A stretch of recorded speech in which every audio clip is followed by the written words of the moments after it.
Hello दोस्तों, आप सभी को अपने YouTube channel mister Rukesh sir में स्वागत है। जी हाँ दोस्तों, मैं रुकेश कुमार और आज हम लोग देखने वाले क्लास 10th के हिंदी चैप्टर 5, जिस चैप्टर का नाम है नागरी लिपि। ठीक है, जिनके लेखक है गुनाकर मोले। आज हम लोग इस चैप्टर का ऑब्जेक्टिव देखने वाले हैं। पहले हम लोग कहानी देख लिए हैं। अगर आप वो वीडियो नहीं देखे हैं तो मेरे वीडियो के डिस्क्रिप्शन में लिंक मिलेगा, आप वहां से अगर देख सकते हैं। ठीक है, और आपसे रिक्वेस्ट है कि अगर आप कहानी नहीं पढ़े हुए हैं तो पहले जाकर कहानी पढ़ लीजिए। इसी वीडियो के डिस्क्रिप्शन में लिंक मिलेगा, आप वहां से अगर देख सकते हैं। अगर वीडियो के डिस्क्रिप्शन में लिंक नहीं मिल रहा है तो आप मेरे चैनल का प्लेलिस्ट में जाइए, आप वहाँ पर सब वीडियो आपको मिल जाएगा 1 से लेकर 5 चैप्टर तक। ठीक है, तो देन अगर आप कहानी पढ़ने के बाद में आप आते हैं ना इस वीडियो देखने, तो इसके बाद में आप लोग प्रॉपर्ली इसमें का ऑब्जेक्टिव हल कर लीजिएगा।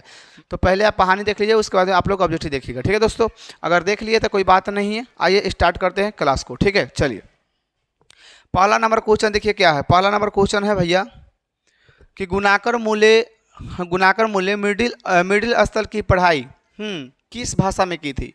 देखिए फर्स्ट क्वेश्चन आपसे पूछ रहा है कि गुनाकर मूल्य मिडिल स्तर की पढ़ाई किस भाषा में की थी दोस्तों। तो मैंने आपको कल बताया था ना कि गुनाकर मूल्य जी मराठी भाषा में किए हुए थे। उनके यानी कि ग्रामीण शिक्षा दीक्षा हम बताया था ना कहाँ से हुई थी, उनकी शिक्षा दीक्षा कहाँ से हुई थी, ग्रामीण परिवेश से हुई थी। और किस भाषा में की थी तो हम आपको बताए थे सर मराठी भाषा में की थी। ठीक है, तो इसलिए इसका जो आंसर हो जाएगा आपका ए नंबर राइट हो जाएगा। आइए नेक्स्ट क्वेश्चन देखिए, है ना। मूल्य ने कहता है कि मूल्य ने यानी कि प्रॉपर्ली नाम इनका है गुनाकर मूल्य ने, तो ये शॉर्टकट नाम है कि मूल्य ने, है ना, अंग्रेजी एवं हिंदी की पढ़ाई कहाँ पर की थी। ठीक है दोस्तों, आपसे पूछ रहे हैं कि गुनाकर मूल्य जी ने, है ना, अंग्रेजी एवं हिंदी की पढ़ाई कहाँ से की थी।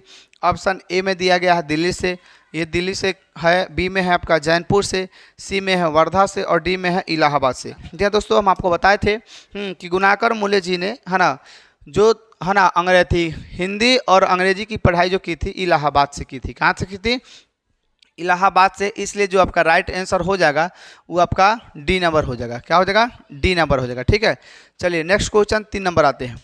नेक्स्ट है आपका कितना कि नेपाली भाषा किस लिपि में लिखी जाती है। तो हम आपको भी बताए थे कि नेपाली, भोजपुरी, मराठी, है ना, बंगाली, है ना, गुजराती, ये सब भाषाएं कहाँ बोली जाती है तो किस में, तो देवनागरी लिपि में। किस लिपि में, देवनागरी लिपि में। तो आपसे पूछा कि नेपाली भाषा किस लिपि में लिखी जाती है, तो ऑप्शन देखिए देवनागरी कहाँ है, ये देखिए आपका बी नंबर में है देवनागरी, इसलिए इसका राइट आंसर बी हो जाएगा। ठीक है, चलिए 4 नंबर प्रश्न को देखिए। 4 नंबर प्रश्न क्या कहता है कि बांग्ला लिपि प्राचीन नागरी लिपि की क्या है।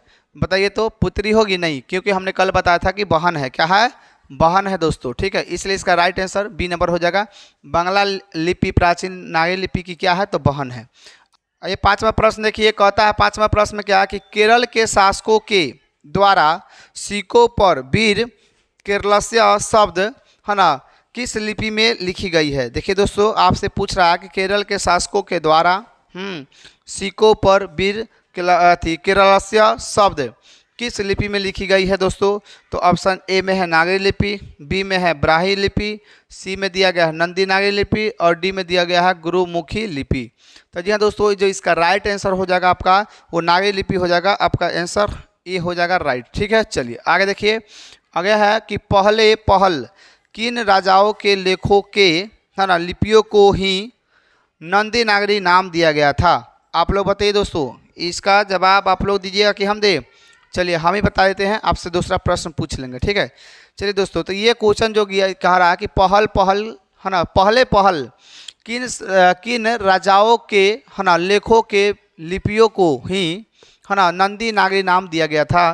तो ऑप्शन ए है देवगिरी के राजाओं का, बी में है विजयनगर के राजाओं का, सी में है राष्ट्रकूट के राजाओं का और ऑप्शन डी में है चोल राजाओं का। जी हाँ दोस्तों, इसका राइट आंसर आपका बी नंबर हो जाएगा, है ना, विजयनगर के राजाओं का, ये इसका आंसर हो जाएगा। चलिए आगे ये 7 नंबर प्रश्न देखिए। 7 नंबर प्रश्न है ना, कि टकसाल का संबंध है। टकसाल का संबंध दोस्तों सिक्कों से होता है, इस बात को याद रखिएगा। ठीक है, आगे देखिए आपका 8 नंबर प्रश्न है कि श्रवण बेलगोला, कहता है कि श्रवण बेलगोला स्थान का संबंध है। तो हम आपको बताए थे ना कहाँ है, तो ये जैनपुर में है। सॉरी, जैन धर्म, क्या हो जाएगा, जैन धर्म से। किससे दोस्तों, जैन धर्म से, इसलिए इसका राइट आंसर आपका ए नंबर हो जाएगा। ठीक है, और हम आपको यहाँ पे एक बताए थे कि मंदिर है ना, उस मंदिर कौन सा मंदिर है आप लोग बताइए कमेंट में। ठीक है, चलिए आगे देखिएगा। आगे है कि किस शासकों ने अपने सिक्कों पर राम सीता की आकृति बनवाई थी। बताइए दोस्तों, शेरशाह सूरी नहीं सर, ये तो नहीं, आपने ये नहीं बताया था। हरिहर ये भी नहीं बताया था सर। हाँ अकबर बताए थे, क्या बताए थे? अकबर बताए थे दोस्तों, तो इसलिए इसका राइट आंसर सी हो जाएगा नौका। आइए 10वां प्रश्न देखिए। 10वां प्रश्न है कि नागरी लिपि के निबंधकार कौन है दोस्तों? बताइए नागरी लिपि के लेखक कौन है? और लेखक क्यों कहा निबंधकार इसलिए कहा गया क्योंकि ये निबंध है। क्या है? निबंध है। मैंने आपको वीडियो को शुरू में ही बता दिया था कि ये जो नागरी लिपि जो है ये क्या है? निबंध है। ठीक है, इसलिए इसको निबंधकार बोला गया। ठीक है, आगे देखिए, तो इसलिए इसका आंसर राइट हो जाएगा आपका गुणाकर मूल्य। आगे देखिए, नागरी लिपि शीर्षक पाठ किस पुस्तक से लिया गया है? चलिए बताइए दोस्तों, किस पुस्तक से लिया गया है? अक्षरों की कहानी नहीं सर, इससे नहीं लिया गया है। अक्षर का था सर, इससे भी नहीं लिया गया है। इनमें से कोई नहीं। देखिए यहाँ इस बी नंबर आपका राइट हो जाएगा। भारतीय लिपियों की कहानी से लिया गया है। ठीक है, हम आपको पढ़ाए थे, लेखक जब इंट्रोडक्शन दे रहे थे लेखक का, तो वहाँ पर देखिएगा लेखक के इंट्रोडक्शन जो है ना उसके नीचे देखिएगा ये चीज़ मैंने बताया था आपको। ठीक है, चलिए आगे देखिए। आगे आइए, आपका 12 नंबर प्रश्न है। 12 नंबर प्रश्न है कि मराठी भाषा किस लिपि में लिखी जाती है? बताइए तो दोस्तों, मराठी भाषा किस लिपि में लिखी जाती है? हिंदी, गुजराती, मराठी, है ना, नेपाली, भोजपुरी, सब के सब देवनागरी लिपि में लिखी जाती है। चलिए आगे देखिएगा दोस्तों, आगे है आंसर। आगे आंसर है आपका क्या कि किसे देवनागरी की संख्या दी गई है? बताइए किसे देवनागरी की संख्या दी गई है? तो या आपको याद है? बोलिए बोलिए जल्दी, किसे देवनागरी की संख्या दी गई है? किसे दी गई है? पता है? हैं? चलिए याद रखिएगा, काशी को दी गई है। किसको दी गई है? काशी को, इसलिए इसका राइट आंसर बी नंबर हो जाएगा। चलिए आगे देखिएगा। आगे आइए, आपका 14 नंबर प्रश्न है। 14 नंबर प्रश्न जो है आपका, ईसा की 14वीं 15वीं सदियों के विजयनगर के शासकों ने, है ना, लेखों की लिपि को कहा है। चलिए ऑप्शन ए में है देवनागरी लिपि में नंदी नागरी लिपि, सी में है गुजराती लिपि और डी में है ब्राही लिपि। तो जी दोस्तों, इसका जो राइट आंसर हो जाएगा नंदी नागरी हो जाएगा। क्या हो जाएगा? नंदी नागरी। चलिए आइए 15 नंबर प्रश्न देखते हैं। 15 नंबर प्रश्न है कि नागरी लिपि कब एक सर्वादेशिक लिपि थी? बताइए नागरी लिपि कब एक सर्वादेशिक लिपि थी? तो 8वीं 11वीं सदियों में, है ना, नागरी लिपि एक सर्वादेशिक लिपि थी। अब ऑप्शन खोजिए कहाँ है? 8वीं 11वीं सदी सर, सी में दिखाई दे रहा है। चलिए पहले दक्षिण भारत की नागरी लिपि क्या कहलाती थी? बताइए पहले दक्षिण भारत की नागरी लिपि क्या कहलाती थी? ऑप्शन ए में है नंदी नागरी, बी में है ना कोंकणी, है ना जी, कोंकणी दिया हुआ है, और सी में दिया गया है ब्राही, और डी में दिया गया सिद्धम। तो जी हाँ दोस्तों, इसका राइट आंसर डी नंबर हो जाएगा, सिद्धम कहलाता था। क्या कहलाता था? सिद्धम कहलाता था। आगे देखिए, है ना, आगे है आपका 17 नंबर प्रश्न है कि गुणाकर मूल्य का जन्म कब हुआ? बताइए तो गुणाकर मूल्य का जन्म कब हुआ? बताइए जल्दी फटाफट, गुणाकर मूल्य का जन्म कब हुआ? चलिए सर, ऑप्शन ए में दिया है आपका 1935, यही हो जाएगा आपका राइट आंसर। क्या हो जाएगा? गुणाकर मूल्य का जो जन्म हुआ था दोस्तों वो 1935 में हुआ था। ठीक है, आगे देखिए। आगे है कि गुणाकर मूल्य का जन्म कहाँ हुआ था? बताइए गुणाकर मूल्य का जन्म कहाँ हुआ था? इसका आंसर आप लोग कमेंट में बताइए। ठीक है, इसका आंसर आप लोग कमेंट बताइए कि गुणाकर मूल्य का जन्म कहाँ हुआ था। ठीक है, चलिए आगे देखिएगा। आगे है 19वां प्रश्न। 19वां प्रश्न है कि गुप्तों की राजधानी को क्या कहा जाता था? बताइए गुप्तों की राजधानी को क्या कहा जाता था? ऑप्शन ए में दिया गया है पाटलिपुत्र, बी में दिया गया है कुसुमपुर, सी में दिया गया है बिलासपुर, और डी में दिया गया है देवनगर। तो जी हाँ दोस्तों, इसका राइट आंसर हो जाएगा गुप्तों की राजधानी को क्या कहा जाता था? तो देवनगर कहा जाता था। क्या कहा जाता था दोस्तों? देवनगर। आइए 20 नंबर प्रश्न देखिए। 20 नंबर प्रश्न है आपका कि गुणाकर मूल्य ने विभिन्न विषयों पर कितने निबंध लिखे? बताइए तो कितने निबंध लिखे? 1500 से अधिक? नहीं सर, ये तो गलत है। अच्छा 3500 से अधिक? नहीं सर, ये भी गलत है। अच्छा 4500 से अधिक का? हाँ, यो नहीं है। ये आपका आंसर राइट बी नंबर हो जाएगा दोस्तों, 2500 से अधिक लिखे हुए थे। ठीक है, अच्छा बताइए कितने पुस्तक थी?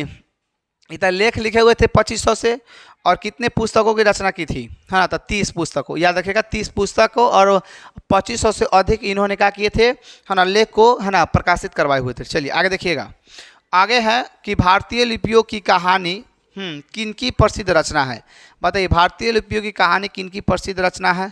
ऑप्शन में देखिए तो है सुमित्रानंद। कहाँ से आ जाएगा जी? सुमित्रानंद तो नहीं आएंगे। ठीक है ना, सुमित्रानंद पंत है। महात्मा गांधी नहीं है। चलिए आगे देखिए, महादेवी वर्मा ये भी नहीं है। तो सर गुणाकर मूल्य तब पक्का हो जाएगा इसका, है ना जी। चलिए गुणाकर मूल्य इनका पक्का हो जाएगा, ठीक है। गुणाकर मूल्य जी ने, है ना, भारतीय लिपि की कहानी की प्रसिद्ध रचना है। आगे देखिएगा, क्योंकि भारतीय नागरी लिपि की कहानी इसी से लिया गया है, नागरी लिपि से ही लिया गया है, ठीक ना। आगे देखिए, आगे है कि इस्लामी, क्या कहता जी, आगे है कि इस्लामी शासक का आरंभ काल है। बताइए, इस्लामी शासक का आरंभ काल है। सर ऑप्शन ए में दिया गया है 12वीं सदी, सी में दिया, बी में दिया गया है 13वीं सदी, डी में दिया, सी में दिया गया है 14वीं सदी और डी में दिया गया है 15वीं सदी।